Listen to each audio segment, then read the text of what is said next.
आज के इस कार्यक्रम में अभी अभी जिनने संबोधित किया, आपके जबलपुर के लोकप्रिय सांसद पूर्व जिलाध्यक्ष माननीय आशीष दुबे जी, अभिनंदन है आशीष जी आपका।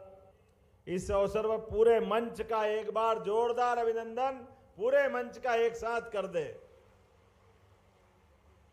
मां नर्मदा मैया की कृपा से, मां त्रिपुरा सुंदरी की आशीर्वाद के साथ वीरांगना रानी अवंतीबाई, वीरांगना रानी दुर्गावती, क्या क्षेत्र है पूरे क्षेत्र में हमारी सभी बहनों के रूप में, माताओं के रूप में जिनने सदैव आशीर्वाद दिया, पहले तो हमारी नर्मदे महारानी की, सभी लाडली बहनों की।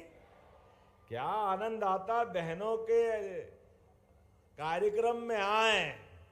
और ये बात सही है, मुझे ये कितनी सुंदर टोपी, ऐसा लग रहा कि बहनों की चमक मेरे सिर पे आ गई है। मैं दोनों हाथ जोड़ के प्रणाम करता हूं, आपका आशीर्वाद चाहता हूं। आज तो हमारी रक्षाबंधन के समान 25वीं किस्त डालने का आनंद है। मित्रों और बहनों, आप भी सुनो, हमारी सरकार बनने के समय, वैसे तो मैं 20 साल से हजारों बहनों से उज्जैन में भी राखी बंधवाते आया हूं। 10,000 से ज्यादा बहनें उज्जैन की मुझे राखी बांधती थी। लेकिन मैं भाग्यशाली हूं, यशस्वी प्रधानमंत्री के आशीर्वाद से। जोरदार अभिनंदन करो श्रीमान नरेंद्र मोदी जी के माध्यम से। क्या बहनों के प्रति वो आशीर्वाद के साथ संकल्प लेते हैं, इतने जबरदस्त रूप से हमारी बहनों के लिए उनने जिंदगी में, कोई कभी कल्पना करता गरीब आदमी गांव में, पहाड़ पे, कच्चे में, नगर में, बहन कच्चे मकान में अपने टूटी छत से बच्चों को बचा बचा करके रात भर में बिस्तर गीले कर लेती थी, इतनी परेशानी थी। लेकिन सबके सिर पे पक्की छत देने का साहस किसी में है तो यशस्वी प्रधानमंत्री नरेंद्र मोदी जी में है। जोरदार अभिनंदन करो अपने बहनों के लिए। घर का पक्का मकान अगर देने का हिम्मत किसी में थी तो हमारे प्रधानमंत्री श्रीमान नरेंद्र मोदी जी में। और घर का चूल्हा, गैस का चूल्हा, कांग्रेस के शासनकाल में बड़े लोगों का, बड़े लोग सांसद के कूपन नीलामी होती थी, बिक्री लगती थी। लेकिन हमारे अपने माननीय मोदी जी के नेतृत्व में उज्ज्वला गैस कनेक्शन से, आंखों में आने वाले धुएं से छुट्टी दिलाने का काम किसी ने किया है, प्रधानमंत्री नरेंद्र मोदी जी ने किया है। जोरदार अभिनंदन करें। आज मुझे खुशी है कि उनके भी बहनों के 30 लाख बहनों के, मैं भाग्यशाली हूं, इतना बड़ा आंकड़ा है। उनके 450 रुपए प्रति खाते की दृष्टि से उनके पैसे भी हमने डालने का काम किया है। 1,29,00,000 के आसपास बहनें थी। और ऐसी बहनों के लिए प्रति महीने हमारी सरकार 1,550 करोड़ रुपया हर महीने रक्षाबंधन मनाती है, इसका आनंद महसूस करती है। 1,500 करोड़ रुपया महीना। और हमारी सरकार बनने के बाद 1.5 साल के अंदर लगभग 30,000 करोड़ से ज्यादा की राशि अपनी बहनों के लिए दिए। लेकिन नीरज भाई, आपने जो कहा है, हाँ हमें मालूम है, आषाढ़ जा रहा है धीरे धीरे करके और सावन का महीना आ रहा है। तो आज तो 1250 डले हैं, अगले महीने 250 रुपए और बढ़ा के आपको मिलेंगे रक्षाबंधन के लिए भी। हमारी बहनों के लिए जब आपको 250 रुपए रक्षाबंधन के मिलेंगे, आप अपने लिए साड़ी लाएं, फूल प्रसाद मिठाई लाएं। अपने जीवन में पैसे का महत्व नहीं है। रक्षाबंधन ये भाई और बहनों के प्रेम के संबंध का महत्व है। इस त्योहार से बड़ा कोई त्योहार नहीं है, इतना पवित्र त्योहार है। हमारे अपने जीवन में वैसे तो संस्कारों के लिए इन त्योहारों की अत्यंत महत्ता है, लेकिन आने वाले समय में अभी हमने रेडीमेड गारमेंट्स के माध्यम से भी बहनों के लिए, आप रेडीमेड गारमेंट्स के काम करने जाएंगी तो 5,000 रुपया महीना उसका अलग से हमारी सरकार देने वाली है। जोरदार अभिनंदन करें अपने इस भाव के लिए भी। और केवल ये नहीं, एक से बढ़कर एक ऐसी बहुत सारी योजनाएं हमने बनाई है।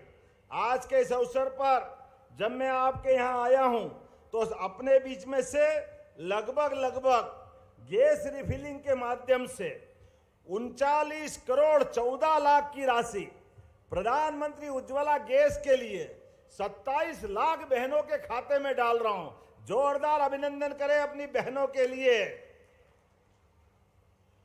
और आज अपने इसी स्थान जबलपुर पर लगभग लाखों करोड़ के अलग अलग निर्माण कार्यों का भी काम यहीं संपन्न किया है। मैं मान के चलता हूं, अब जबलपुर में तो इतनी बार आ रहा हूं, ऐसा लग रहा कि मकान यही बना ले, इसके अच्छा कौन सी जगह हो सकती है। माननीय प्रधानमंत्री जी का जोरदार अभिनंदन करें, जिन्होंने कहा गरीब से गरीब आदमी के जिंदगी में भी 2 वक्त की रोटी तो उसके घर में होना चाहिए, उसके अपने मकान की छत होना चाहिए, घर में उज्ज्वला गैस कनेक्शन होना चाहिए।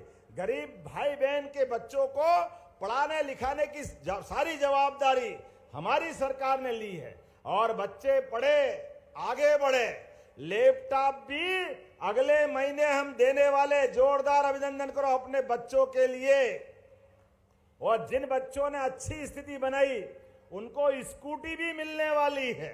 अब तो कॉलेज और स्कूल में भी सांदीपनी विद्यालय के माध्यम से विद्यालय क्या बने, हमारा वो गुरुकुल का जमाना याद आ जाता है। वो गए जमाने जिन स्कूलों के अंदर बैठने की जगह नहीं होती थी, अब हजारों बच्चों को एक साथ स्कूल में बिठा करके सभी प्रकार के कोर्स के साथ बच्चों को सभी प्रकार के खेल खेलने के, सभी प्रकार के जीवन की कलाओं को धारण करने के सारे अवसर देने का काम हमारी सरकार कर रही है। लेकिन बेला खेड़ा के अंदर जब स्कूल कॉलेज की बात कर रहा हूं तो आपने कहा कि यहां कॉलेज खोलना चाहिए।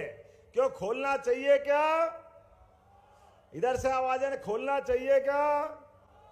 तो मैं यहीं बेलखेड़ा में शासकीय महाविद्यालय खोलने की घोषणा करता हूं।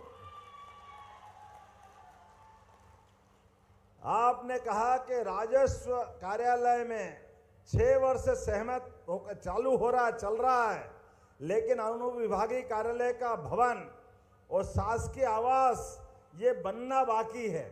इसके लिए कुछ धनराशि चाहिए। अरे जब हमारा प्रशासन सुशासन की तरफ जा रहा है, विकास के सारे पैमाने पूरे कर रहे हैं, तो ऐसे में ऑफिस और उनके रुकने की व्यवस्था होना चाहिए कि नहीं होना चाहिए? इधर से आवाज आना चाहिए, होना चाहिए। तो मैं करने की घोषणा करता हूं, आपके यहां पर यह भी निर्माण कार्य कराए जाएंगे। आपने कहा एसडीएम बैठता है, एसडीओपी और चाहिए। अब ये भी एक ऐसी बातें है कि वैसे तो प्रशासन की बातें हैं, लेकिन अगर आपने मांगी है, ये मेरे सबसे प्रिय विधायक है, मैं यहीं से देने की घोषणा करता हूं। शाहपुरा में प्राथमिक स्वास्थ्य केंद्र, आपको सामुदायिक स्वास्थ्य केंद्र की बात कर रहे हैं। वैसे तो अगली बार भी आना है, मुझे आना है कि नहीं आना है? बताओ, आना है कि नहीं अगली बार? तो जोरदार ताली बजाओ, अगली बार के लिए भी रख लो। सब आज ही मत मांगो, जितनी बार आप मांगोगे, जो जो मांगोगे मैं दूंगा, लेकिन अगली बार के लिए भी रखो। आज तो मैं केवल लाडली बहनों से मिलने आया हूं। मैं अपने मित्र और छोटे भाई नीरज भाई के बुलावे पे आया हूं, लेकिन मान के चलो, जब जब आप याद करोगे, पहली बार भी बाय रोड चुनाव के दरमियान 10 घंटे सड़क मार्ग से आने में लगे, लेकिन दिन में आने वाला था 10 बजे और रात की 9 बजे पहुंचा। तब भी हमने कहा जो वादा किया है वो निभाना पड़ेगा। मैंने उस समय भी निभाया, आज भी। माननीय रक्षा मंत्री अभी थोड़ी देर पहले पचमढ़ी के अंदर से कार्यक्रम हमारा प्रशिक्षण वर्ग का संपन्न करके गए। और उसके बाद हमने तय किया था कि पहले 13 तारीख को कार्यक्रम होने वाला था।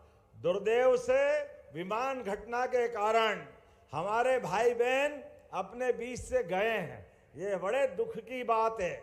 हमारे पूर्व मुख्यमंत्री स्वर्गीय रूपाणी जी का भी उसी दुर्घटना में दुखद निधन हुआ है। ऐसे में मैं सभी को विनम्र श्रद्धांजलि देते हुए आज के इस अवसर पर मैं आप सबके साथ विकास के पैमाने पर हमारी सरकार यशस्वी प्रधानमंत्री श्रीमान नरेंद्र मोदी जी के नेतृत्व में कदम से कदम मिला करके डबल इंजन की सरकार लगातार चलती रहेगी। लेकिन शर्त यह है, आप और हमारा विकास के लिए संकल्प एक होना चाहिए। जो तैयार है अपने स्थान पे खड़े हो जाए, दोनों हाथ की मुट्ठी बांधे और विकास के मामले में हम कोई राजनीति नहीं करते हुए एक साथ चलने का संकल्प लें। बोलो, सब तैयार है? इधर सब तैयार है? तो मेरे साथ बोलो, भारत माता की, भारत माता की, भारत माता की, सभी लाडली बहनों की, नर्मदे महारानी की। बहुत बहुत धन्यवाद। भारत माता की जय।